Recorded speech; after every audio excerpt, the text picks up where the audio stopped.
Sound of NSK அன்பர்களுக்கு NS குமாரின் பணிவான வணக்கங்கள்.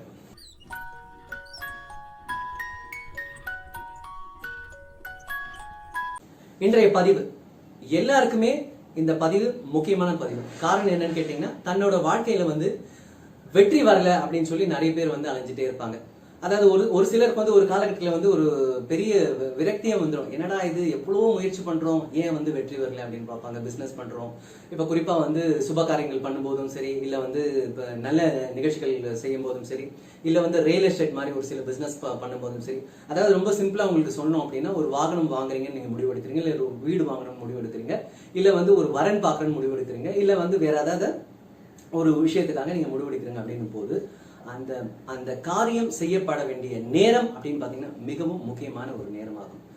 காரணம் என்னன்னு பார்த்தோம்னா, அந்த நேரம் பார்க்கும் போது அந்த நேரம் எப்படி இருக்கு, அது அந்த நேரத்துல நம்ம பண்ணா நமக்கு வெற்றியாகுமா அப்படின்னு சொல்லிட்டு நம்ம தெரிஞ்சுக்கணும். முதல்ல அது எப்படிங்க கணிக்கிறது அப்படின்னு நீங்க கேட்டீங்கன்னா, அதுக்கு பாத்தீங்கன்னா கிரக ஓரை அப்படின்னு இருக்கு. அதாவது காலையில 6 மணில இருந்து ஈவினிங் 6 மணி வரைக்கும் உங்களுக்கு ஓரைகள் செட் ஆகுது. காலை 6 மணி முதல் மாலை 6 மணி வரைக்கும் அந்த ஓரை செட் ஆகுது. அதன் பிறகு பாத்தீங்கன்னா மாலை 6ல இருந்து திருப்பி மறுநாள் காலை 6 வரைக்குமே ஓரை இருக்கு. அதனாலவே ஒரு 1 ஹவருக்கு ஒரு ஓரை மாறிட்டே இருக்கும். ஸோ அதனால மட்டுமே தான் 24 மணி நேரம் ஓரைன்னு வந்தது. ஸோ அதனால அந்த டைமிங்கும் 24 ஹவர்ஸ் அப்படின்றது அப்படிதான் செட் ஆச்சு. முக்கியமான ஒரு விஷயம் உங்களுக்கு சொல்லி ஆகணும். காரணம், அதாவது நம்ம எல்லாமே நடந்துருமா அப்படின்னு நம்ம கேட்கிறோம் இல்லையா. பட் ஒரு சில விஷயங்கள் விடாமுயற்சி விஸ்வரூப வெற்றி.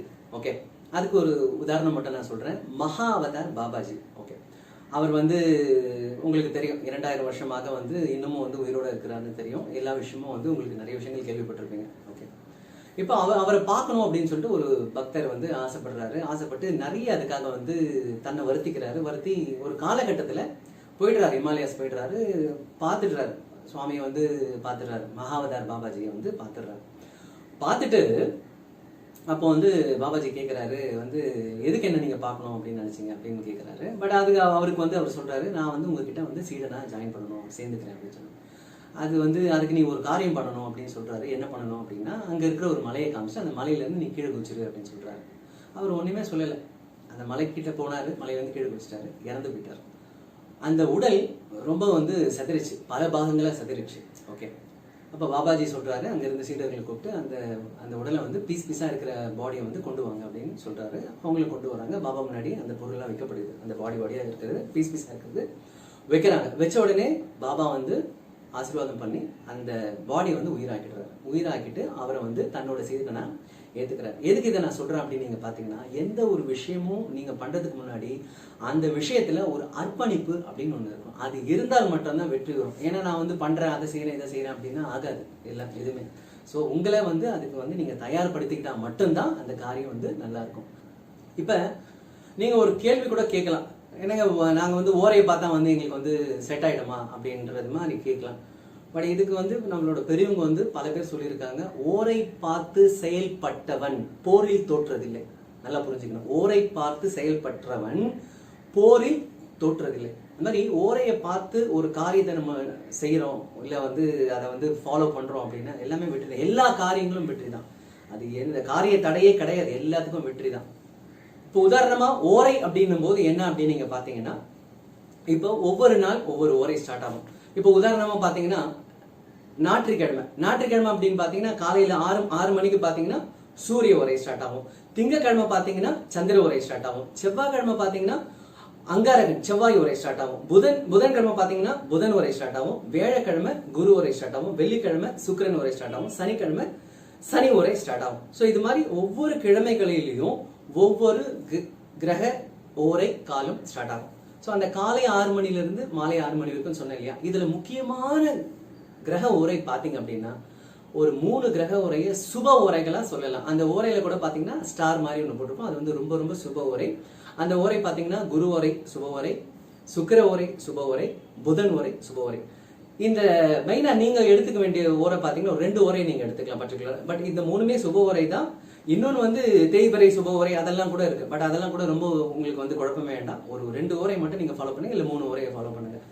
3 ஓரையை நீங்க ஃபாலோ பண்ணுங்களேன். ஓகே, ஒன்னு புதன் ஓரை, இன்னொன்னு குரு ஓரை, இன்னொன்னு சுக்கிர ஓரை. இந்த ஓரையை நீங்க பார்த்து உங்களோட காரியங்கள் எல்லாமே வந்து நீங்க ஸ்டார்ட் பண்ணீங்க அப்படின்னா உங்களுக்கு ஆட்டோமேட்டிக்கா வெற்றியின் இலக்கு உங்களை நோக்கி வந்துகிட்டே இருக்கும். நீங்க வெற்றியின் பாதையில போயிட்டு இருக்கீங்கன்னு அர்த்தம். உங்களுக்கு அது தெரிய ஆரம்பிச்சிடும். ஒரு காலகட்டத்துல ஓரையை நம்ம பார்த்து நம்ம பழகிட்டோம் அப்படின்னா தெரிய ஆரம்பிச்சிடும். எப்படி இந்த ராகு காலம் யமகண்டம் அதெல்லாம் பாக்குறாங்க இல்லையா, நல்ல நேரம் கெட்ட நேரம் அதெல்லாம் பாக்குறாங்க. அது மாதிரி இந்த ஓரை நேரம் நீங்க பாத்தீங்கன்னா ஓரை காலம் உங்களை வாழ்க்கையில் வெற்றி பாதைக்கு அழைத்து செல்லும். அப்படிப்பட்ட ஒரு ஓரை தான் இந்த ஒரு விஷயமா அமையுதுங்க. அதாவது இதுல இருந்து நிறைய விஷயங்கள் வந்து நம்ம வந்து சொல்லிக்கிட்டே போகலாம். ஓரையினால நமக்கு வந்து என்னென்ன நன்மைகள் கிடைக்குது அப்படின்னு பாத்தீங்கன்னா பல நன்மைகள் இருக்கு. நம்மளோட முன்னோர்கள் இருந்தா எடுத்துக்கலாம், இல்ல நம்மளோட சித்தர்கள் எடுத்துக்கலாம். இது மாதிரி பாத்தீங்கன்னா சித்தர்கள் தான் நமக்கு இந்த ஓரைகளோட காலத்தை வந்து நமக்கு அருளியது. ஸோ அந்த மாதிரி அவங்க சொன்ன எல்லா விஷயங்களும் பாத்தீங்கன்னா நிறைய விஷயங்கள் வந்து செயல்பாடுகளா இருக்கும். அப்படி செயல்பட்டனால மட்டுமே தான் பல அரசர்கள், முக்கியமா தமிழ்நாட்டில் இருந்த பல அரசர்கள் பாத்தீங்கன்னா இதுக்கு முன்னாடி மாட்டிருப்பாங்களே அவங்க எல்லாம் பாத்தீங்கன்னா இந்த ஓரை காலத்துல தான் வந்து போருக்கு வந்து தயாராவாங்க. போரே வந்து அந்த டைமிங் வந்து ஃபிக்ஸ் பண்ணுவாங்க. ஸோ அப்போ ஓரையில நான் முன்னாடியே சொன்ன மாதிரி தான், ஓரை பார்த்து செயல்பட்டவன் போரில் தோற்றதா சரித்திரமே கிடையாது. வாழ்க்கையில எல்லா விஷயத்திலும் ஜெயந்தான். ஓரை பாத்தீங்க அப்படின்னா இன்னில இருந்து இந்த தருணத்துல இருந்து நீங்க முடிவெடுத்துக்கோங்க, உங்க வாழ்க்கையில வெற்றி நிச்சயம். ஆகவே ஓரையின் காலத்துல எல்லா சுப காரியங்களும் நீங்க செய்யலாம். அதே மாதிரி இந்த நேரம், இந்த ஓரை பத்தி நம்ம பேசிட்டு இருக்கோம் இல்லையா, இந்த நேரம் பாத்தீங்கன்னா ஒவ்வொரு நேரம் ஒவ்வொரு இடத்துல உரியதா இருக்கும். ஒரு சில மனித உடல்களை பாத்தீங்கன்னா மனித உடல் உறுப்புகள்ல நைட்டு ஒரு மணில இருந்து 3 மணி வரைக்கும் இந்த உடல் உறுப்பு வேலை செய்யும். அது மாதிரி ஒவ்வொரு டைமிங்ஸ் இருக்கு. ஸோ அதுக்காக தான் இதை நான் சொல்றேன். அதே மாதிரி பாத்தீங்கன்னா காலையில, விடிய காலையில, அதாவது 2 மணிக்கு நான் சொல்றேன், 2 மணில இருந்து 4 மணிக்குள்ள நீங்க பாத்தீங்கன்னா பறவைகள் சுவாமியோட பேசுற நேரம். அந்த நேரத்துல எந்தவித சவுண்டுமே இருக்காது. வேணும்னா நீங்க நோட்டீஸ் பண்ணி பாருங்க. 3 மணிக்கு குயில் கூவும், குயில் பாடும், குயில் கத்தும், எப்படி வேணாலும் நீங்க சொல்லலாம். அந்த சவுண்டை நீங்க கேட்கலாம். பறவைகளோட அழகான அந்த சவுண்டு உங்களுக்கு கேட்கும். வேணா நீங்க வந்து ட்ரை பண்ணி பாருங்க, இந்த விஷயம் நடக்கும். ஸோ இந்த நிகழ்வு முடிஞ்சுதா, 2ல இருந்து ஒரு 4 மணிக்குள்ள முடிஞ்சுதா. அதுக்கு அடுத்தது பாத்தீங்கன்னா 4 மணில இருந்து பாத்தீங்கன்னா நிறைய பேர் சொல்லுவாங்க பிரம்ம முகூர்த்தம் அப்படின்னு சொல்லுவாங்க. 4ல இருந்து 6 மணிக்குள்ள நீங்க எந்த விஷயத்த செய்யறீங்களோ அந்த விஷயம் வெற்றி தான். அதுல மாற்றமே கிடையாது. உதாரணமா நீங்க ஒரு விஷயத்தை எடுத்துக்கிறீங்க, ஒண்ணுமே இல்லை, ஒரு படிக்கணும்னு எடுத்துக்கிறீங்க, இல்லை ஒரு தியானம் பண்ணணும்னு எடுத்துக்கிறீங்க, தன்னோட வாழ்க்கையில முன்னேறணும்னு எடுத்துக்கிறீங்கன்னு வச்சுக்கோங்களேன். அந்த டைமிங் நீங்க ஃபாலோ பண்ணீங்கன்னா, ஃபர்ஸ்ட் நான் முன்னாடியே ஏற்கனவே சொன்ன மாதிரி தான், முதல்ல ஒரு 7 நாள் ஃபாலோ பண்ணுங்க, அடுத்தது 14 நாள், 14 நாள், அதுக்கப்புறம் 21 நாள், அதுக்கப்புறம் 108 நாள், அதுக்கப்புறம் உங்களுக்கு லைஃப் லாங்ல பழகிடும். அந்த பழகி போன விஷயம் மட்டும் பாத்தீங்கன்னா உங்களுக்கு ஆட்டோமேட்டிக்கா உங்களுக்கு வெற்றியை தேடி தரும்.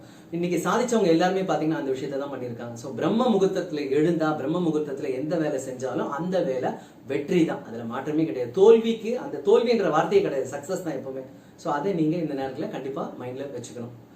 அடுத்தது பாத்தீங்கன்னா என்னோட முன்னாடியே ஒரு வீடியோவில் நான் சொல்லியிருப்பேன், நம்ம வந்து எப்பவுமே ஒரு பெரிய தவறு பண்ணிட்டே இருக்கோம் அப்படின்னு நம்ம சொல்றது, தெரியாம பண்ற தவறு தான், அது தெரிஞ்சு பண்றதுல.